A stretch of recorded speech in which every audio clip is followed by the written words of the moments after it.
What up, what up, what up? Welcome back to another episode of B2B with Ross and Bella. I'm Ross. I'm Bella. And today we're going back to back with none other than the young legend, Riordan. Riordan has been on absolute fucking fire, and we cannot wait to get into it. This episode has been such a long time coming. Yeah. The day has come. Yeah. Thanks for fucking being here, bro. You probably first asked me like a year ago, maybe some shit. I'm not sure. A long time ago, at least. Before we even actually had the podcast, we were like, if we ever do a podcast, would you come on?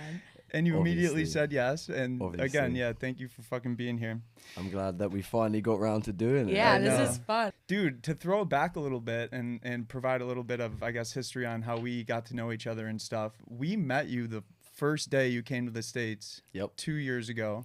And obviously, like, a lot has changed since then. You've been on an insane fucking journey. You're actually moving to the States in a couple weeks or a couple months. Yep. Are you excited for it? Are you scared? Yeah. I haven't honestly thought too much about it. Like, that is genuinely straight up. I feel like I've spent so much time here this summer, this year in general, that it doesn't feel like that much of a change. Wherever I am, if I'm in the UK, I'm going to be traveling to the US a lot. If I'm in the US, I'm going to be traveling to the UK a lot for shows, for family reasons, for like a bunch of reasons really, but mainly for work, obviously, for shows. Yeah. So yeah, like, I don't know, I'm going to be going back and forth a lot anyway, so it doesn't feel like too big of a change, to be honest with you. But yeah, that's the plan at the moment. And you're moving to Chicago. Yeah, my manager lives there, and then obviously my girlfriend Michelle, who you guys know, but I'm sure a lot of people obviously listening don't. Yeah, she's from there as well, so it makes sense. Yeah. Yeah. It's a cool place. Does I love Chicago. yeah? I love Does it, Chicago? Well, So we do you met. feel like we it met can in Chicago. feel like home for you? Yeah. I mean, I don't know, man. Like, I have to just see and find out, to be honest with you. Yeah. I haven't really spoke too much about it, honestly, because I guess I feel like I don't want to commit to it for too long of a time, like, and everyone involved knows that. Like, I'm not saying like I'm moving to America and that's it. Yeah. Right. I think actually next year it's really important for me to focus on developing my sound and like presence in the UK and Europe, because this year we did spend a lot of time over here. Because my management is from here, it's very easy. They have a lot of connections. We've got in, which is I'm very grateful for. We've got in quite early with like the Insomniac crew, so that's why I've been playing on like EDC Vegas and Orlando, and then I'm doing EDC Mexico and next year in like I think that's February or March. So yeah, like we've got in with them quite early. So, and it's definitely very easy to come over to the US because there's so many markets to play as a DJ. Right. So like it's easy to just kind of come over and get that temptation to stay over. But I just love the UK. I love the scene. Every time I go out there, I remember why I love it so much. Yeah. I was just the other day, literally just went to go and rave at a venue called 93 Feet East in London, and shout out to Max Dean, because it was his event, Next Up. And it was just so sick, like the vibe, the crowd. I just loved it. And like, obviously you get sick crowds in the US, definitely.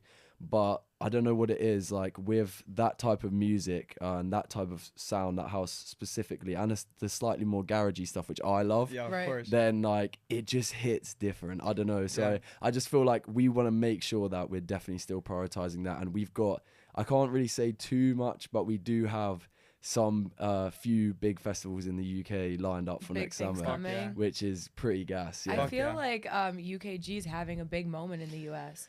100%, yeah. I honestly do think Sammy Virgie is like the main man to credit for that, to be fair. Yeah, like I don't know, I think it's pretty clear, like I am not trying to be like Sammy Virgie. He is like out and out UK garage through and through. He plays very fast, he mixes fast, and he's sick. He's such a good DJ. His music's sick. But like for me, the foundation is always house. So like for me, it's about how can I take some of those sounds and some inspiration and kind of from mesh that. it together. I feel like you're such a good way. for fans and for people who maybe don't necessarily know what UKG is and what garage is. You're such a good segue into that because you're so house centric and your tracks are so fun. But then you hear that UKG, you hear that garagey sound. Yeah, it's come like through. New sounds to people. It that really had is never new heard sounds. It. Yeah. Yeah, I find it funny because like I sometimes will play a show and then people will DM me afterwards and they're like, "Oh, thank you for like bringing the UKG," and I was like, "Did I? Like I was just playing house," but like to them, those like small sounds and stuff that I bring in like is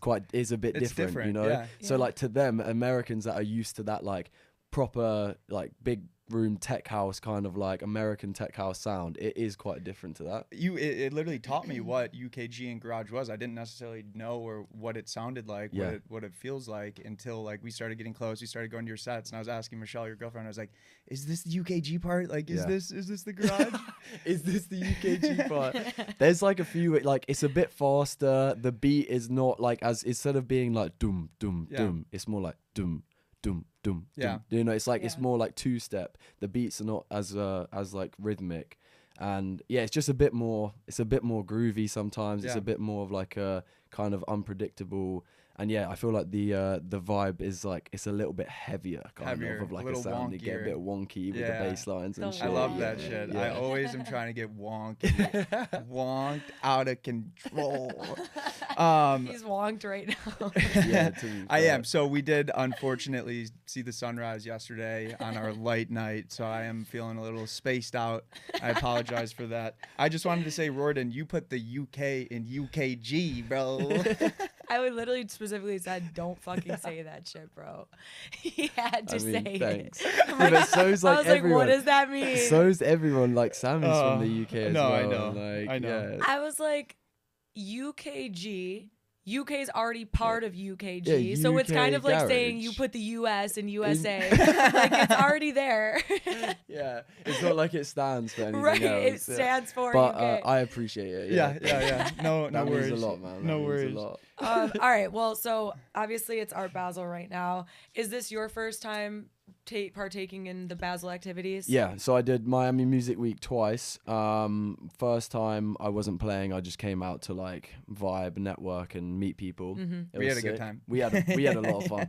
Yeah, and then second time I was playing. So I got my US visa in, I think it was February of this year. Nice. So just before Miami Music Week, it was the first time that I was playing out in the US properly and like getting paid for it and stuff like that. Because before, when I was playing in the US, I wasn't able to get paid for it. At all? I barely. Right. I barely played. And your name couldn't be on lineups. It was always blurred out and shit. Yeah. So jumping back a bit to like when we all met.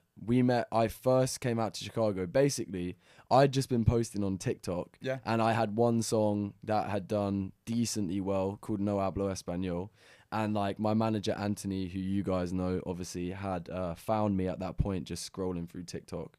And then he was like, Arc is going on this weekend, which is probably still one of my favorite festivals. Like, it just is one of the best. And obviously I came out, I was there for about 10 days because I was playing a little pop-up, but again, unannounced, unpaid. It was like it's kind of, I think it's called like a showcase, not actually like a show.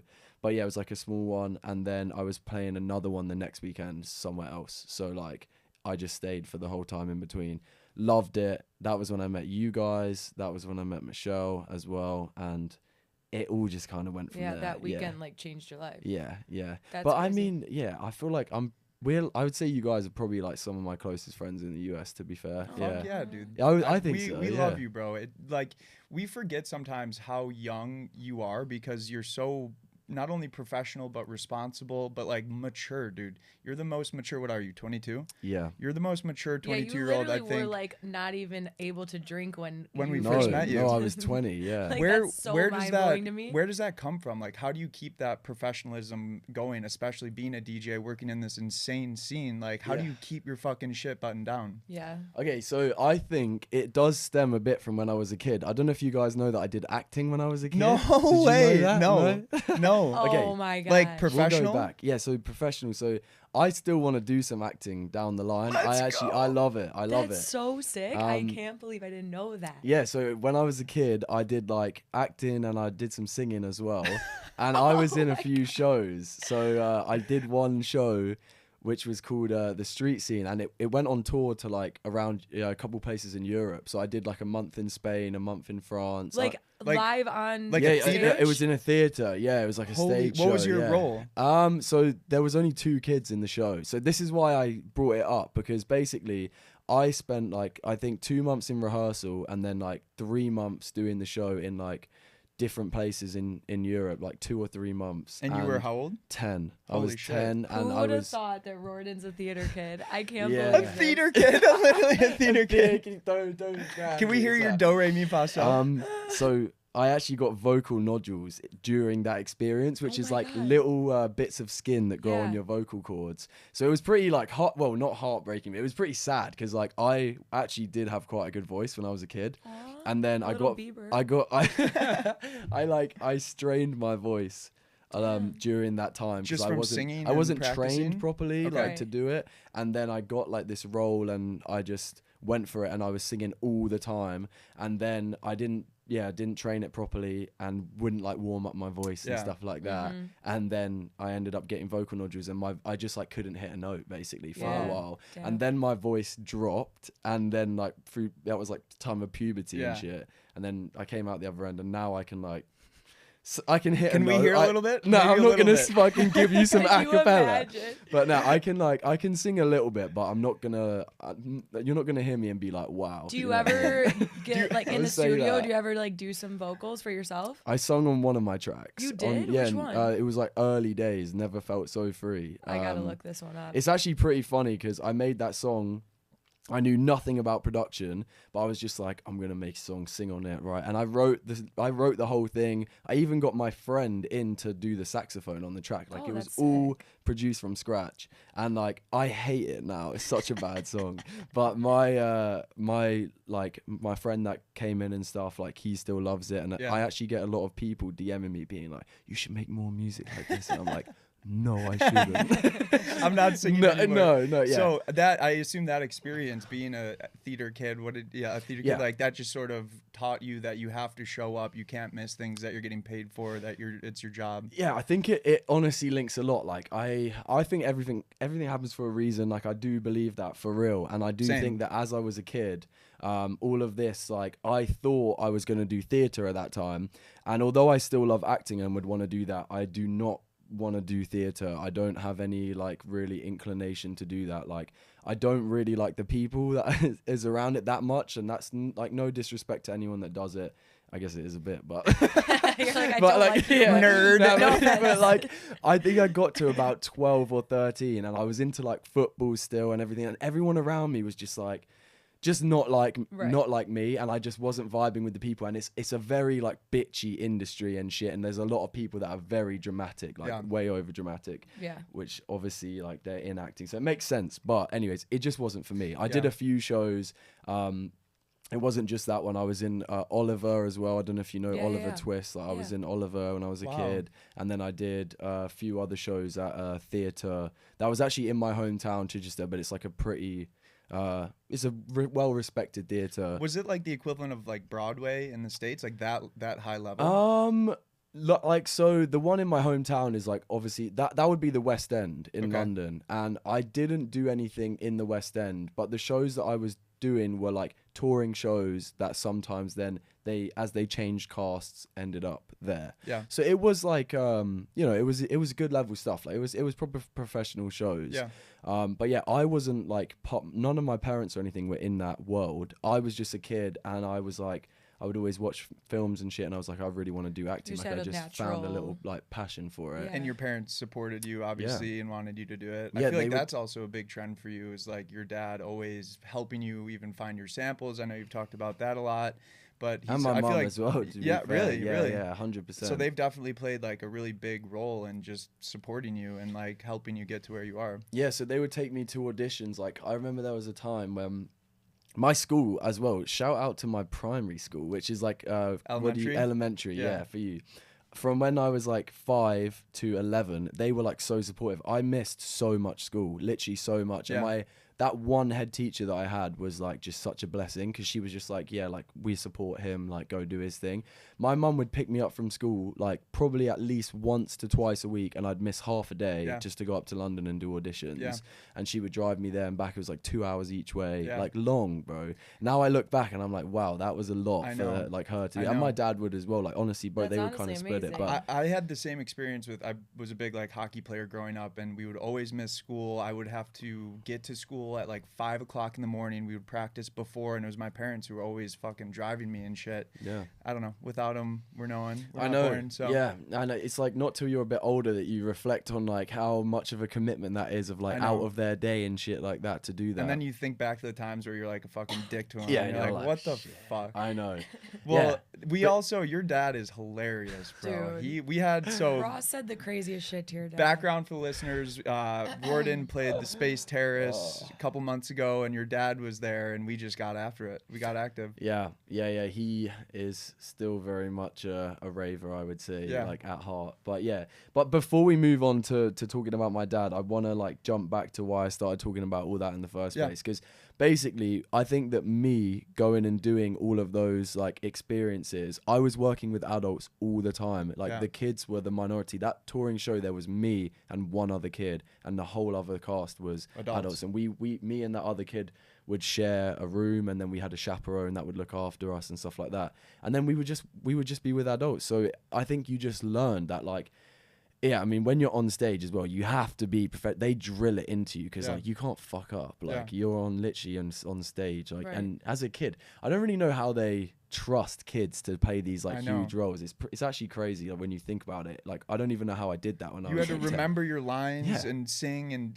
dance and fucking move around. I don't even know how I did that. Like, do you have any videos? Like, who was that? Do you have any videos from back in the day? Yeah, you may have to send us a couple. We may be including one on the pod. No, I feel like that's the cutest thing ever. Just little I think Riordan, there's a couple on like YouTube or something. Yeah. Oh my god. I think I'll be able to find one or two. That is so. But yeah, so I think that was a big reason that made me grow up a little bit faster. That makes complete sense. I feel like that it explains the reason you are. Yeah, it's very obvious so that mature. you are just mature beyond your years. Do you ever personally feel that because you had a very non-traditional kind of like rise to success, obviously as a 22-year-old, like you're touring all across the world, do you ever feel a sense of missing out on that like college time? I know you toured across a lot of colleges in the US, and it's like a crazy culture. Did any part of you feel like, damn, I wish I could have like been a frat bro?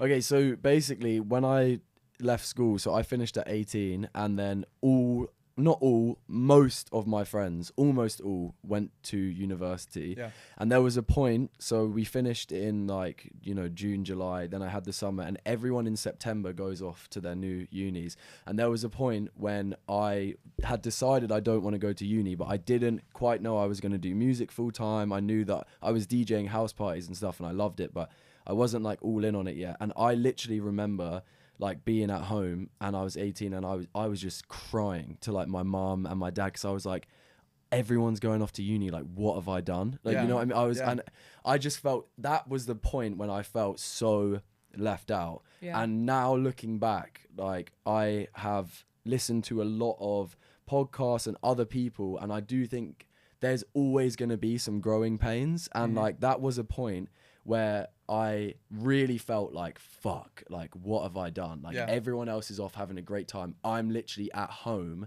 not knowing what I'm going to do. And I was working for like a marketing agency at that time, and it ended up being something that was kind of fun, and we can go into that like separately. Right, that sort of helped you get on social media and learn how to push your exactly. shit and stuff. And I'll explain that, but like essentially there was just a point when I was so upset, but that was the only time, because about I guess a year later, actually, I was going to say 6 months, but about a year later was when I ended up quitting that job, going all in on music. And then straight after that, I got invited to go out to Coachella to go and DJ like an after party. And the small wins started stacking. And what I did is I was working a 9 to 5 for like about a year to 18 months coming out of school. I call it 9 to 5 because that was just a structure. Like I would literally go in from 9 to 5. And when I quit my job, I was like, okay, this is what I'm going to do. I'm going to keep that exact structure of my day, but just do it for myself. So I would wake up at 7 still or 6,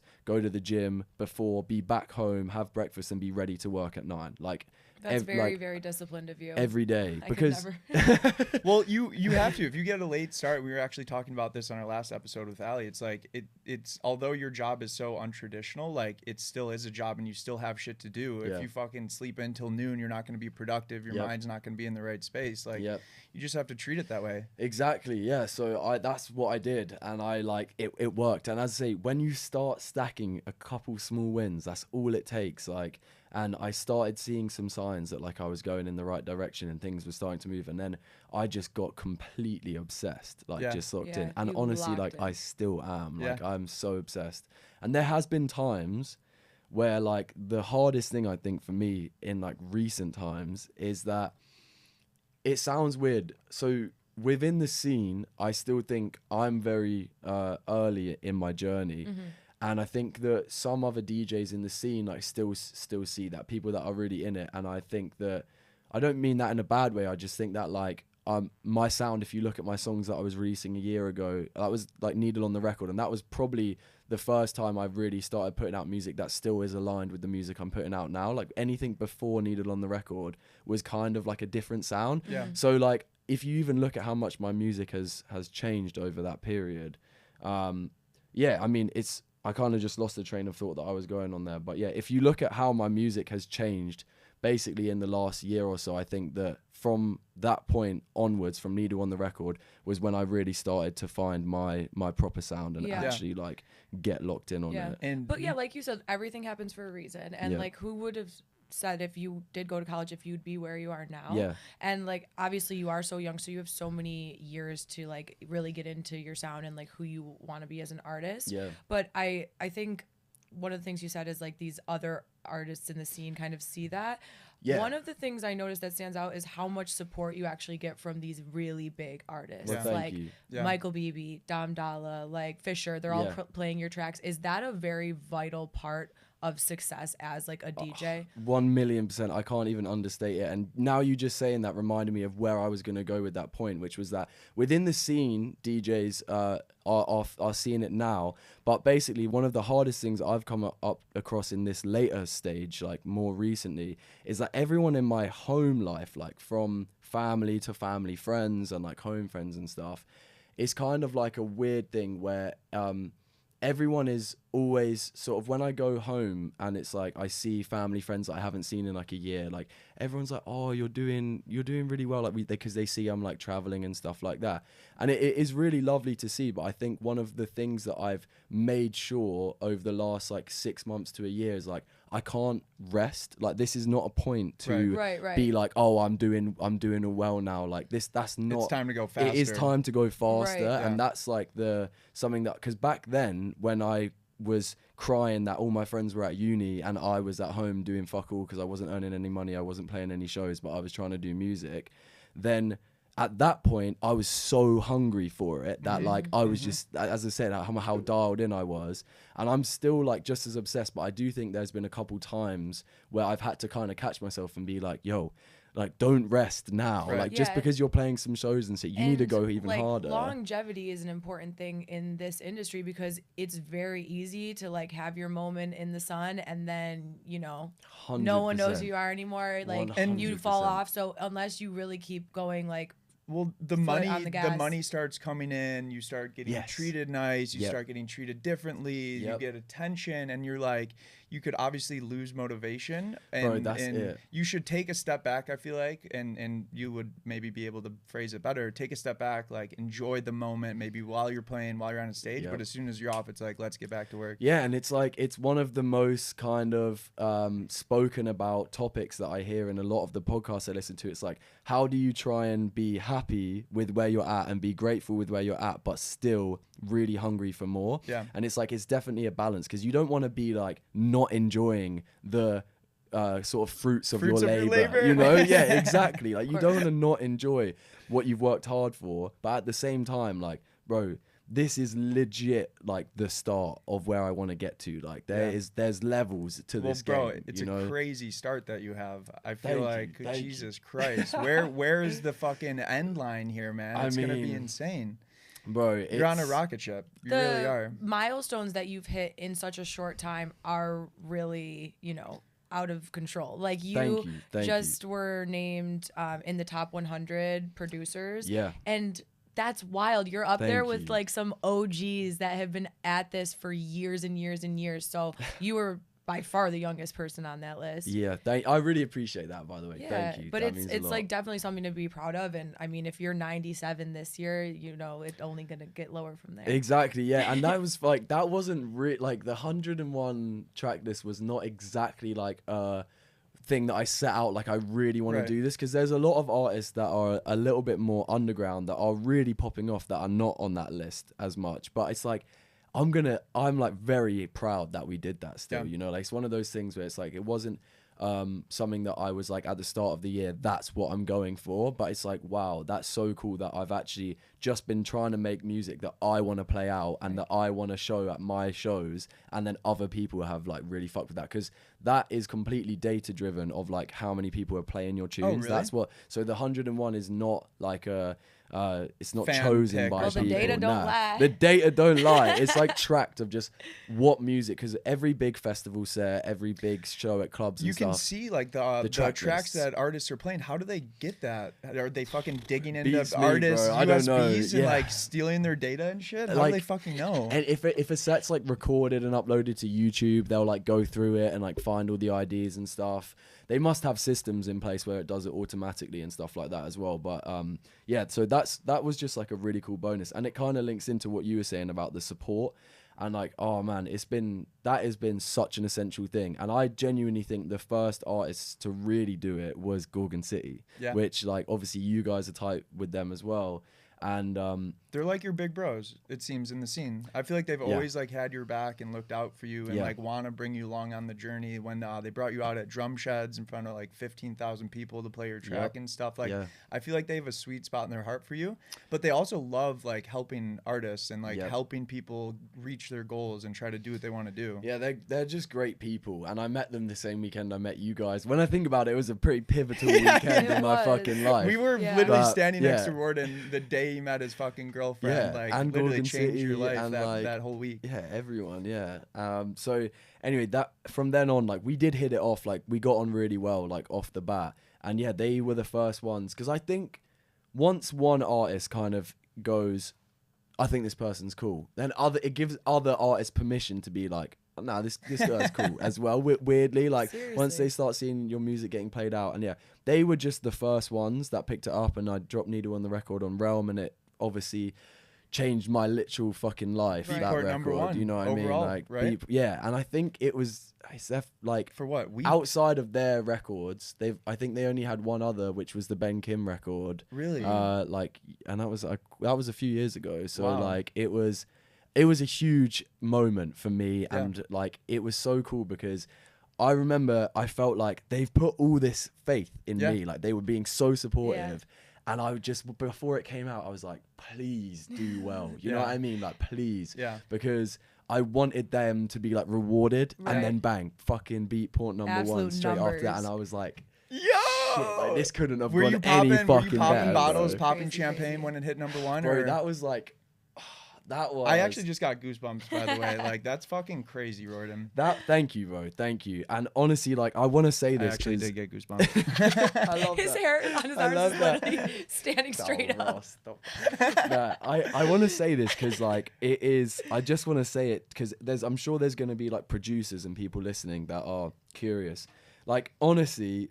Some people say that, you know, when you hit your goals, like you hear about actors, sometimes they say, oh, they won an Oscar, and then that night they just looked at it and it was just an empty award, and it was like whatever else. Like it not fulfilling. Like, bro, getting that Beatport #1 was low-key the best day of my fucking life. Like, honestly, I can imagine, I was just like, it felt like 2-3 years of just like hard work had gone into that. That's just pure validation. It's like, this song fucks. This song and I made it in my little bedroom, you know what I mean? Like, on your 3-inch monitors, on your laptop. And you do a lot of producing on just your laptop, right? That's it, just laptop, some small speakers, and then occasionally a little keyboard, like a mini keyboard that I can just write a bass line or something. Yeah. The So funniest you're, shit like, just bare bones with the producing. Just bare bones, because I hear a lot of people, like a lot of people I look up to, like Chris Stussy as well. He says just laptop and a little Bluetooth speaker, and I'm like, it's the best, honestly, like, because that's how most people are going to be listening to your music. Right. Like, they're just going to be banging it out on a speaker with their friends or whatever in their car.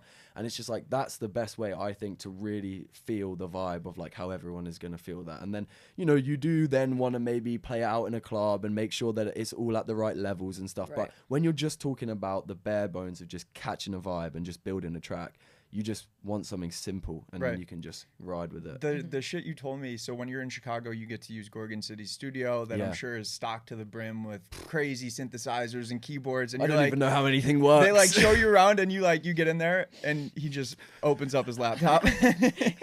Yeah, no, literally, Kai's like, so this is like whatever synthesizer, and he's like showing me all these sounds, and then like he like left, and then I was just like, didn't touch anything. But like, they're just the keyboard that they have is actually really nice, and it is good to have a keyboard, I think, to like be able to write melodies quickly and stuff like that overall. But yeah, like I'm not too technical with that type of stuff. But at the end of the day, mate, I honestly think overall as a producer, I'm like not that technical of a producer. I've got in the studio with a few people before, and I'm like pretty blown away by how technical they are. But then I've also been in the studio with people that I think are overly technical, and they really like worry about, oh, you shouldn't do this because that's like not the right way. And I'm like, bro, if it sounds fine, just fucking like do it. I'm like, the I'm end just product simple. is really what matters. Yeah, and like people can't really say like that you're doing it wrong when your music, it like speaks for itself, and like the you know, the Beatport numbers and like the streaming and stuff like that. So who's to say what's right and wrong? There's some producers that are super technical, and you know, if their music isn't translating, then like it doesn't really fucking matter. Right. Yeah. I mean, I think with music, there's quite literally millions of ways to create it, and like especially on Ableton with all the shit you could do, I can't even imagine just like knowing keyboard shortcuts and like all that shit must save you a lot of time and kind of change the game, and probably everyone has a different way of doing their thing. Do you feel like you still have a ton to learn though? Yeah, I do. Really? I think it's like an endless learning process. Like I will still sometimes sit down and just watch like a masterclass from like Disclosure, or like I don't know why they came to my mind, but they're just someone I've watched on YouTube like quite a few times. And like anyone, honestly, like there's a bunch of masterclasses on YouTube and on different like producing sites, and sometimes I just sit down, I just watch it, and then watching a video and seeing them do something will then inspire me, and then I'll go and make something else. But even getting in the studio, if I go in a studio with a producer, it's never a loss, because even if we come out of it with a song which I don't really want to put out, I will guarantee I would have at least picked up one or two things that they do that will add to what I do as a producer. Just time, little ways, craft, just like little ways, like they chuck a little sound into a build up that's different, or like just a shortcut that they use, like anything. It can be the smallest thing, but it all helps, and it like accumulates. It becomes your kind of like weaponry, you know what I mean? Yeah, add it to the fucking tool belt, baby. Yeah, exactly. Yeah, but I do love it. Like the producing is something I found like a huge passion for, and it's like equally as fun as DJing, I think. Like DJing is a different kind of fun. You have that like adrenaline of being in front of a crowd, but legit being in your bedroom when you know that you've made like a sick track. Like I'm pretty sure when I made Needle on the Record, like I probably spent an hour, 2 hours just fucking playing the song on a whole loop, just like on my own in my bedroom, just like stank face in the fucking mirror. Just solo, literally, like no one else around, and that feeling is so fun, like when you know that you've made something. That have you ever like produced a track and then some technical issue happened and you like lost it, or like your laptop broke and you lost everything on it? I feel like that would be a horrible feeling. Word. Honestly, shout out to, I use Logic, not Ableton, and I do hear quite a lot of Ableton users saying that shit's happened to them. I personally, Logic has an autosave like process that is pretty good. So the only way that would happen is if your actual laptop got like wrecked. And you didn't back it up. Yeah, and I back it all up. I have it saved to Dropbox, and then I also have it saved to like a hard drive. But yeah, no, touch wood, that hasn't happened to me, and I'm really glad. There's definitely been a couple scares before where like the laptop has maybe if I've got a full hard drive, which I do on my laptop. Yeah. Like I've got 1 terabyte, which I should have got more, and it's like completely full. And there's been times when it's kind of like glitched out, and then all the sounds are like gone. You're but like, I just like shut everything down, reboot, and just it's pray, there. and it's there. Yeah. Yeah. So I've never actually had like a big proper issue like that, but hopefully it stays that way. We'll keep Literally, it that knock way. on wood. So I feel like you're so obviously active, but so good at social media. And I know like TikTok played a huge role in you blowing up a little bit, and in your manager finding you and stuff. I know you make all of your vlogs yourself, right? You record them, you edit them. He's a vlogger. You're like, what's your approach to those platforms? Are you just trying to put out as much as possible, or just the cool shit? Yeah, do you actually enjoy it, or is it more marketing? No, I enjoy it. Yeah, I enjoy it. It's kind of like a game to me. It's like a game, and like the engagement is like points almost. You know what I mean? And it's like, it's pretty crazy, because when you think about it, like we were even talking on the way here about like Kai Cenat, you know, and how popping off he is right now. And it's like he's winning the game right now. Winning, you know what I mean? Like he's got the most points. Like everyone is like clicking into that shit, and it's like it's weird, because it's almost like you're playing a game, but the more points you get, you literally just unlock like anything. Like new he's skins, working new with characters. yeah but you like think of the people that he's working with now, like the more points you're just getting, levels up. yeah, exactly. That's such a cool way to think think about it. Like it actually makes sense. I just think it's like, it's almost, you know, it's like another skill to try and like get good at, and I'm not where I want to be with it, but like I'm always trying to learn and like get better and stuff like that. I think that the TikTok algorithm especially has changed a lot from when I like first started. Fucking figure it Can't out. figure it out. We literally can't fucking figure it out. No, it's crazy. It's crazy. I think it's way more saturated now. I'm quite lucky, I think. Lucky and glad that I saw the opportunity when I did. And that was partially because I was working to do with social media at the time. Yeah. I was working for an agency that was sort of running campaigns on TikTok and stuff like that. So I was on the app a little bit more than probably most people at that point. This was like 2020, I guess. So it was definitely big, but like it was less saturated than it is now. You have an advantage, I think, in that world, because a lot of DJs have never used TikTok in their life, and now they're like, oh, TikTok is the cool thing to be on now, and then it's like they have to try and figure out how to access that part of you know their creator side, but you have that dialed down. Yeah, I think it was like, it's quite, I think my story is actually pretty unusual in that way, because I would say that my social media, and especially just my TikTok at the time, grew way more than it should have. Like it grew way more than the level that my music was at. Like I was having videos do well, and now when I listen back to the songs, like they were produced really badly, and I think that I was actually better at TikTok than I was at music at the time, which is weird. And like, I think that's pretty unusual. Like most people aren't like that. And that's why I think it kind of set me off on a tone where I could have gone in a different direction. And I just wanted to make sure, I think at one point I actually said, I'm going to rein back on what I'm doing on TikTok, because I want to make sure that I really focus on the music, because the scene is like really important to me. And I wanted to be part of it, and I also wanted to be getting played out by the DJs that I look up to and stuff like that. You wanted to be known as a DJ and not a TikToker. TikTok DJ, exactly. He's up there just doing TikTok dances on the back. Exactly.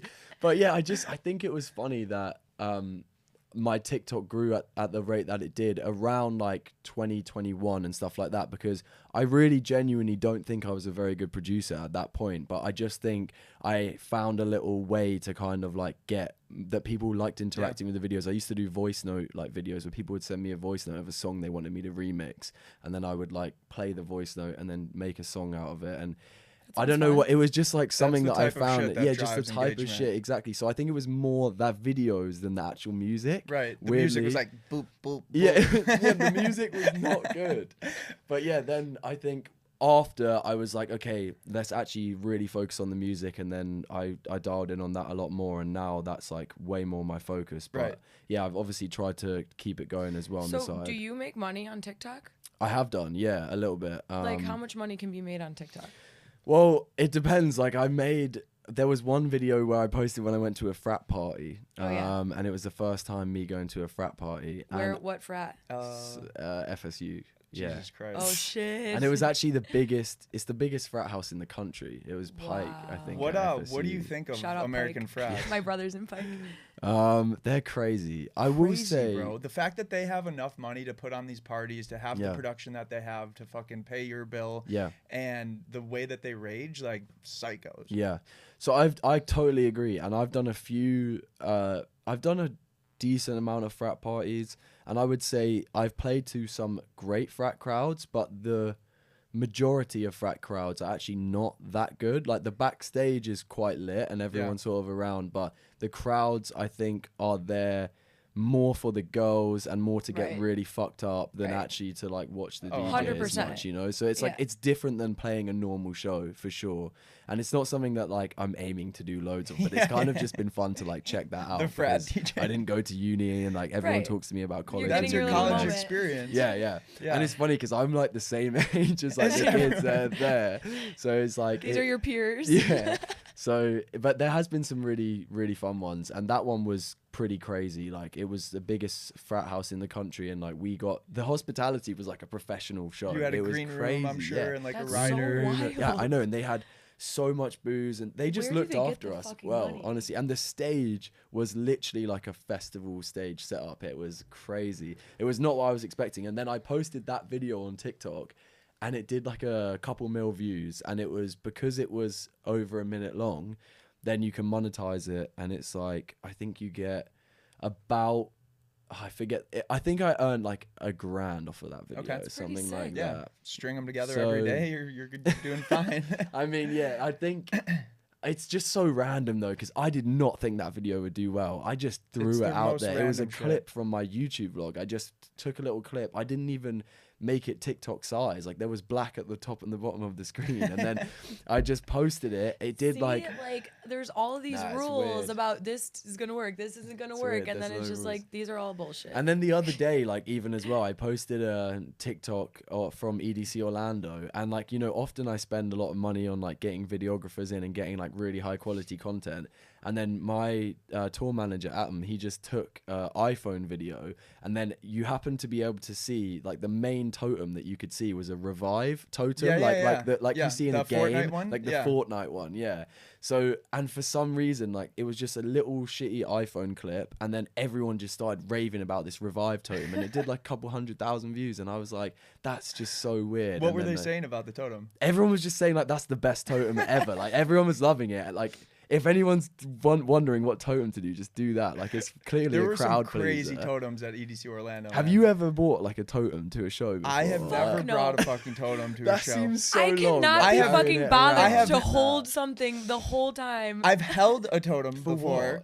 But they're actually helpful to find people. I will say that. That's true. But that's why I use other people's totems. You're like meet me by the Moodang meet me by the revive totem, by the or whatever, big dildo fucking. You don't have to totem. carry it around yourself all day. Yeah. I will say I do get a good laugh out of them. Like some of them, I'm like, this is clever, this is funny. Yeah. But it actually is a hassle as fuck to just have to hold that the whole time. Well, it's also like a they weapon. Have to it is literally a fucking like poke someone's safety. eye out with that shit.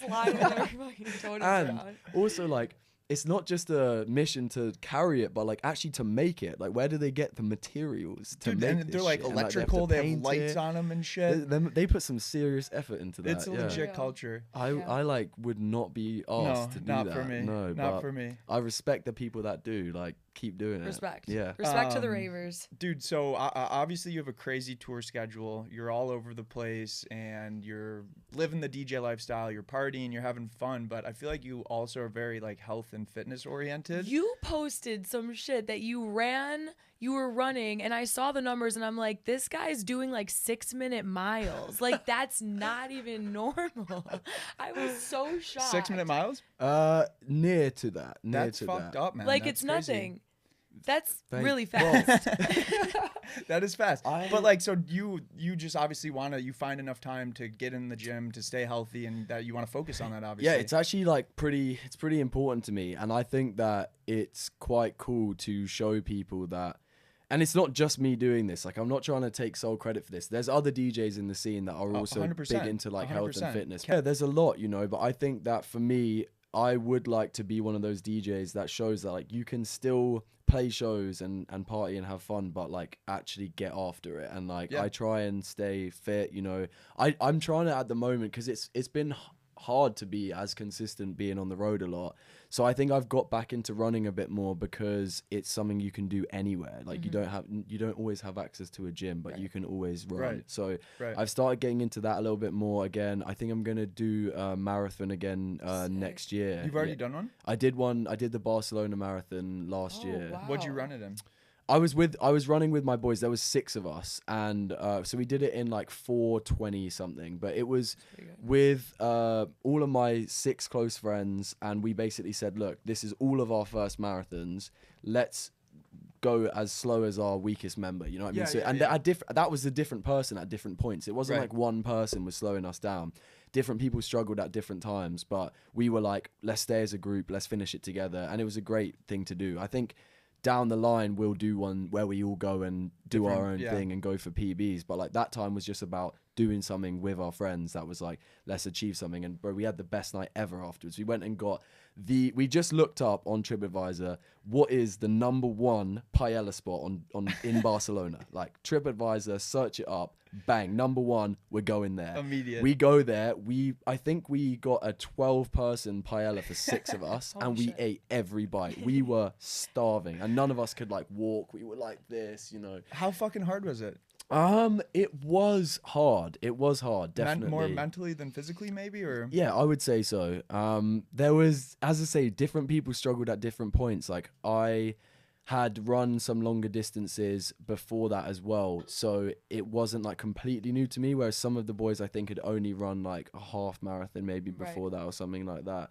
So yeah, as I say, we also weren't like pegging it. We weren't going all out. So it wasn't like, I think it would be a lot harder if you were really trying to set like a PB. But it was definitely a challenge. Like, and I think when you get to mile 18 or 19, it was more like, oh, fucking, this is a bit long, isn't it? Like, it was more just like, oh, this is really far. Like, it wasn't even that. I was just a bit like, oh, can I just be done? I'm a bit bored now, you know, like just, but it was a cool atmosphere. Like, I will say that. And that's why I want to do more sort of like official marathons, because the atmosphere you get in the city is like a proper buzz, and you're around thousands of other people. Are coming out and clapping and yelling and stuff. And everyone's trying to do something that's like good for them. Everyone's trying to do something that achieves something that's good for their health, that's good for like, it's just, it feels like a positive. It's crazy. Kind of you like see vibe. Like people of all shapes and sizes doing fucking marathons, dude. Like you'll see maybe someone who's a little bit bigger, a little bit smaller, like even disabled people missing. Like it fucking is so cool to see people accomplish that. I think at the end of the day, it's like, as a DJ in your world, traveling so much, if you don't have that balance, I think it's super easy to fall into really bad habits, and then like, you know, you're dealing with more than just waking up on time and like staying fit. So I think it's all about balance, which you seemingly have a good handle on. Yeah, I would say 100%, because you know what we were saying earlier about how it's important not to sort of like rest on your laurels and still stay hungry for more. I think what has happened, I've seen with a decent amount of DJs, is that they get to the point where they're making a living off of it. They're playing a decent amount of shows, but they're not sort of like at that insanely high level yet. They're kind of cruising at this level, and then they get quite wrapped up in the party and the drink and the drugs and everything else that comes with that. And then I think they really end up limiting their potential because they're too focused on that. So I just didn't want that to be me. And honestly, just as a person, like I did party quite hard when I was like 16, 17. And in the UK, that is quite a normal like age to be going to festivals and doing that type of stuff. Like that wasn't abnormal. And then I think me and a lot of my friends as well really got it out of our systems quite young. And then as I got older, it became less important. And now like genuinely just my career and the music, I love it, and it gets me out of bed. I genuinely do go to bed thinking about it and wake up in the morning thinking about it. So it's like it gets me out of bed every day, and like doing, you know, partying too hard like that doesn't really like, it just doesn't do it for me. I do like to have fun, have a party with my friends now and then, but I just choose my battles. And if I was doing it all the time every weekend back to back, like I just would feel like shit, and that's just doesn't feel right for me as a person. Well, the UK boys get fucking after it. Like, you guys are animals, and we you gonna bring up my friends now? We recently met Riordan's two of his best friends. Shout out the Barefoot Boys if you're watching. They know who they are fucking you know who you are. outrageous, dude. They're so fucking funny. These guys pulled up to the house with a giant liter of 2 liters of barefoot wine. We're like, what's that for? They're like, we're drinking it, mate. And within 1 hour, did they give you a bottle? I think they meant to. We looked. Yeah, we obviously didn't want the barefoot wine. We so looked do you over, guys know barefoot wine as like a it's bad? notoriously the worst wine. It's like 2 hours later, both of them were fucking gone. They literally wine. destroyed both liters of the wine, and, Yeah. and they were just such a good time. But it was cool to be able to meet some of your I can't friends. believe they were downing barefoot, dude. Yeah. That's the craziest. And then also topping it off with vodka. Yeah, and then what was that red stuff that like they Hawaiian Punch. They showed up with a 2 liter of Hawaiian Punch Yeah. and Mountain Dew. I'm Yeah. like, holy fuck. Oh my god. I think that's so funny though, because you come to America and you're just like, I want Mountain what Dew. is this fucked up shit I can get here? Yeah, and I think also like in the UK, you don't have to be quite as aware as you do in the US about what you're eating and what you're drinking. Yeah, there's more like, restrictions. Yeah, in the UK there is obviously still a lot of shit stuff, but most of it is like it's okay. And I know that in the US they put some like crazy ingredients in some of this You guys shit. do eat some weird shit in the UK though. Like what? Like what? Do you have? UK cuisine is weird as fuck. Like Oh, like the crumpets beans, like and your breakfast beans and on shit. bread. And like Yeah, beans. Yeah, they're like Spuds. and like Have you had fucking baked beans, potatoes though? with Yeah, tuna baked beans are salad on fire. it. Say that again. What was that? Potatoes with tuna salad on it. I don't have that, to be fair. But yeah, no, English cuisine is weird though, but it's such a mix. Like the national dish is tikka masala, which Really? is Indian. Yeah. You do have really great Indian food. But like though. that shouldn't be our Yeah, Yeah. that national doesn't make dish. sense at all. What is our national That's dish? A just fucking so- cheeseburger. Well, yeah, but Hamburg is from Germany. Hamburg, yeah, isn't yeah, it? So yeah. Yeah. French fries are from Germany. and that's your U.S. food is literally. and that's your US national Yeah. food. I don't even know. Fish and chips is probably the I love most fish and English chips. one. I Yeah, can think yeah, of, that's true. But I Yummy do shit. think that Americans think English people eat a lot more of this like tea and crumpets and that like all the time. When I don't remember the last time I had a crumpet. You know. Yo, so you have I would not like a new brand or something, but Air Riordan. Are you gonna make any like Air Riordan merch or anything? Is the there a visuals licensing you had issue at We with might that? get sued. Yeah, I'm I not think you might get sued. For Okay, real. I have no maybe idea. we won't talk about that. Michael Jordan, if you're listening to B2B, hit me up. It was just a joke, honestly. Like, and I don't think it's anything serious. We're always coming up with Right. little ideas. That's one of many. But like that was not like planning on being a brand or anything. It was literally Anthony was like, no one knows how to say your name. Anthony's my manager, by the way. Speaking of that, please clear it Set up. the record clear straight. it up. I've heard Riordan. I've heard Riordan. I've heard Riordan. Tell Riordan. us. Okay, you say it Riordan. You just literally say Jordan, but with an R You at got the it, guys? start. Riordan. Riordan. Get it straight. And It's easy. that is actually basically a made up name from my parents because they spell it the Irish way and that name is Riordan. But they named me after a South African dude called Riordan and it's actually spelled Roarden, like raw den, like how it's set, how Right. it's said. So they basically named me one name and then pronounced it a different name and basically just invented a new one. Yeah. But we're just sticking with it now because like I little think it's a too late sick with this name. I phone. think it's a sick name. Don't you have a crazy story with the other Riordan that exists on Earth? Oh yeah. What the one with my username? The one who had your username. yeah, well, tell us about that. I'm still trying to track him down. He's kind of been leading me on. I'm not Oh gonna no, lie. is he even ghosting This now? is not like a closed door. This is like an ongoing relationship. Yeah. So I have a bit of a bromance / hatred for this guy. No. Shower. He actually seems like a really nice guy. I first DM'd him because he has the @Riordan on Instagram. And a few people have mentioned that I'm not verified on Instagram. And it's because I don't want to get verified because once you're verified, you can't change your username. Right. And I'm not giving up because I would like to have just the Riordan username. Yeah. Because it's quite an unusual name anyway. Like there's not that many people that are going to want that. So I think it's achievable. I managed to get hold of this guy through DMs on Twitter because he's like inactive on his Instagram account and has been since the start, which is why I was like, Yeah, you might as Come well on, just give it to me. pass it over. So I managed managed to get hold of him. This was probably 2020. So we've been speaking for 4 years, me and this guy. And his name's David Riordan, David Riordan. Not his first name is not Riordan. It's his second name. But that's his username. And at first he was like, no, like I'm not giving it to you. It's my... it's basically my internet identity was what he used. So he was like, I'm not giving it to you. And then I just kept going. I was like, I'm not going to give up. I offered him like $1,000. I said, I'll buy it off you. He was like, I'm not taking your money. I just don't want to give it to you. And I was like, okay, well, I'm just going to keep going. And then I kept messaging and then I sent him like, oh, by the way, I've got a few more monthly listeners now. I've like, I've done a few more remixes for bigger artists and stuff like that. And eventually he was like, oh shit, this guy's like taking it seriously. And he's seen me from when I was like 18, first starting out like, hi, I really want to be a DJ. Can you give me your username? To actually like, I'm now a DJ. Please, may I have it? And then last I heard from him was he was going to come to my Brooklyn Mirage show this summer and he was going to like, I guess pass me the username, like he wanted to come up to the decks or something. I was like, bro, whatever you want, just if that will like make you happy, sure, like let's do it. And then he didn't make it, he didn't respond. Then he texted me back after, he was like, oh my god, I can't believe I missed it. He was like, look, don't worry about it, let's just not do it, I'll just give it to you anyway, like all good. I'll need to just have a few days, let me clear up a few things, then I'll let you know. Dude's and we can acting toss it like over. he's literally giving away his identity. It's like just your fucking Instagram handle. Yeah, but then I will say he said something really nice. He was like afterwards, he's like I'm legit proud of you. It is a bromance at this point. You're gonna make me cry, David. David, stop it. Like honestly, he was like, bro, you've done so well. And I was like, wow, thank you. And I want to like meet him in person because I just feel like we've had such a weird get him dinner encounter. Or something. But anyways, that was in, I guess, August. And he said, oh, give me a few days. I'll pass it over. And silence.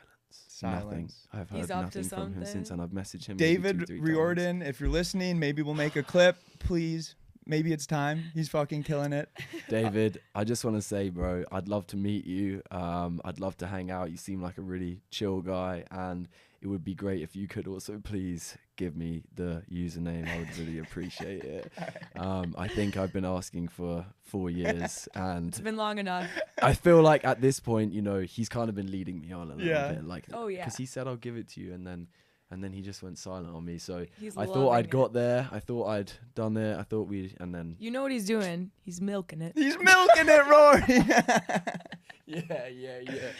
Yo, so just to sort of wrap things up here, man. Are we done? Yeah, bro. Isn't an it hour crazy flies how it by. flies? But yo, thank you so much for coming here. And we like to have a little segment here called Explain This. So we're gonna show you a picture, and oh my god, you have to just tell us what's going on, baby. Explain this. I'm really nervous with what you're gonna show me right now. Where did you get this photo from? Okay, I think I can explain this. I can probably say this now because I've just moved out of my London place, but we had a neighbor in my London apartment that was, I can't believe that's getting exposed. We had a neighbor he was just a very introverted guy and probably never said more than a few words to me the whole time. And I really tried to be like, yo, what's up? Like, what do you do? How are you doing? He's my next door neighbor. I want to try and create a relationship. And we got nothing out of him.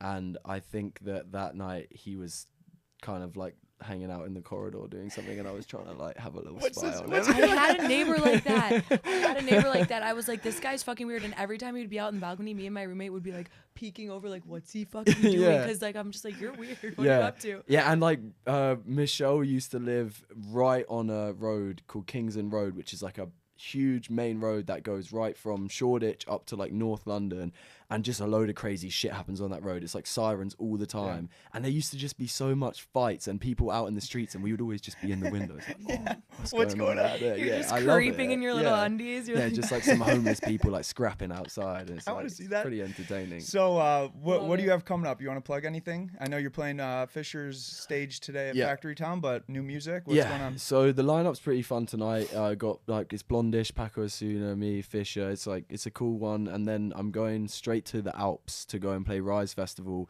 Sick. And I love snowboarding, so it's kind of like my two favorite things in one place. So I loved it last year, and I am just announced that I'm doing a mix mag set there. Nice. So yeah, it's going to be really Let's cool. go. We're going to be filming it up on the mountain That's gonna be and so a bar cool. there.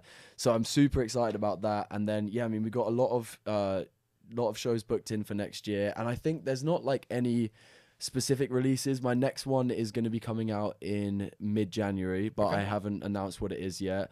But it's one of the ones that I've kind of been teasing. But think I know which honestly, one it is. I've never been more confident in the music that I'm sitting on in my life than Fuck right yeah. now. I feel like I've had a little bit of time off of touring the last month. Like I've had a couple weekends off, which I didn't have during the summer, and I've just really been able to sit down and just get into some music. And I feel so good right now. Like, we haven't actually signed a lot of it off to labels yet, but I've just started sending it around to DJs, and I'm more just like, I'm not stressing about it, because I just know that we just need to find the right homes, and if not, I'll self-release some of them.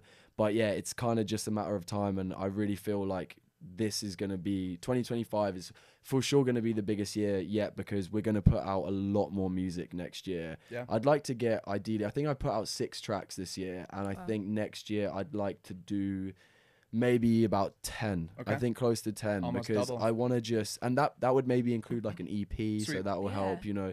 But I think that I would just, I think it's time to churn out a bit more music, Hell and yeah, I think looking forward to I'm that. ready for that. Yeah. Yeah. That's exciting. Well, you're on fire, man. We Yeah. can't wait to watch where you go Thank from you. here. And Thank you for guys are being crushing here. it with the pod as well, by the way. Yeah, I've Thank been you. tuning in. Yeah, I if you're love it, bro. listening, thank you as always. Like, subscribe, share Share. with your friends, Yeah. comment, do all of that stuff, and Uski out. Uski out. Bye guys. Thanks. Thanks for Bye. listening. Hey. Yeah, done that. Done that. Been there. Done it. Done that. Hey. We're media trained. Are you media trained? No.